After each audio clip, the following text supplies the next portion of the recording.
Hi, my name is Katherine Gordon, and I'm a current clinical fellow at Brigham and Women's Hospital. This month in Fertility and Sterility, Dr. Catherine Rakowski and I reviewed a paper by Liu et al. Entitled Trophectoderm Biopsy Reduces the Level of Beta-HCG in Early Pregnancy. This study was aimed to look at if biopsy for PGT, or pre-implantation genetic testing, was associated with changes in beta-HCG levels 12 days after embryo transfer, and if it was associated with any adverse perinatal outcomes.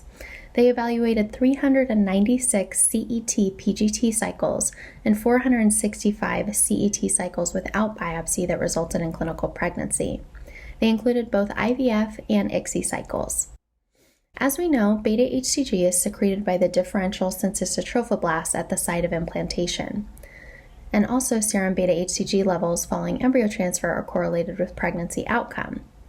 We also know that trophectoderm biopsy is an invasive and tricky manipulation of the embryo.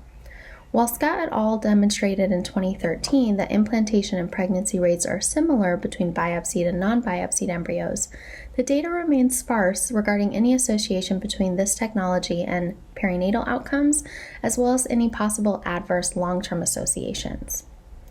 This Liu et al. Study demonstrated a significantly lower beta-HCG level in the biopsy group compared to the control group. They also noted a lower threshold serum beta-HCG level for a prediction of live birth. Importantly, for consistency, the same assay platform was used, and all measurements were on the 12th day following embryo transfer. They noticed no difference in miscarriage rates, live birth rates, and perinatal outcomes.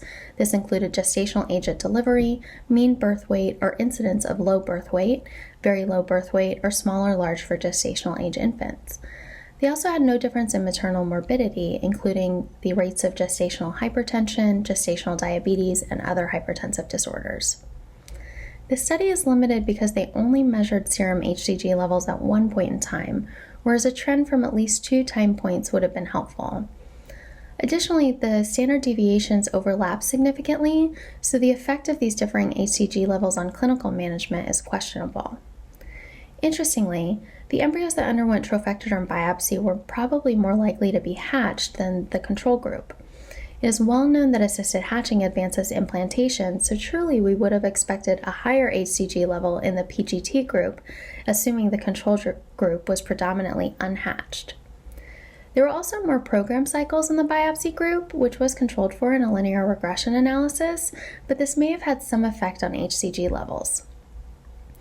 Overall, while the author's results are reassuring, given no differences in any perinatal outcomes, the results must also be interpreted with caution because of the relatively small number of live births.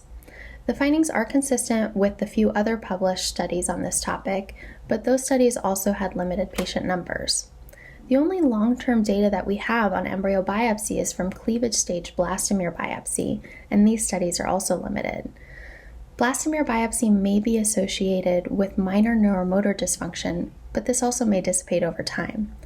There are no studies on long-term outcomes of children born after trophectoderm biopsy. So overall, we commend the authors on their study. Their findings do suggest, though, that we need to be more rigorous in the data collection of children born of these technologies.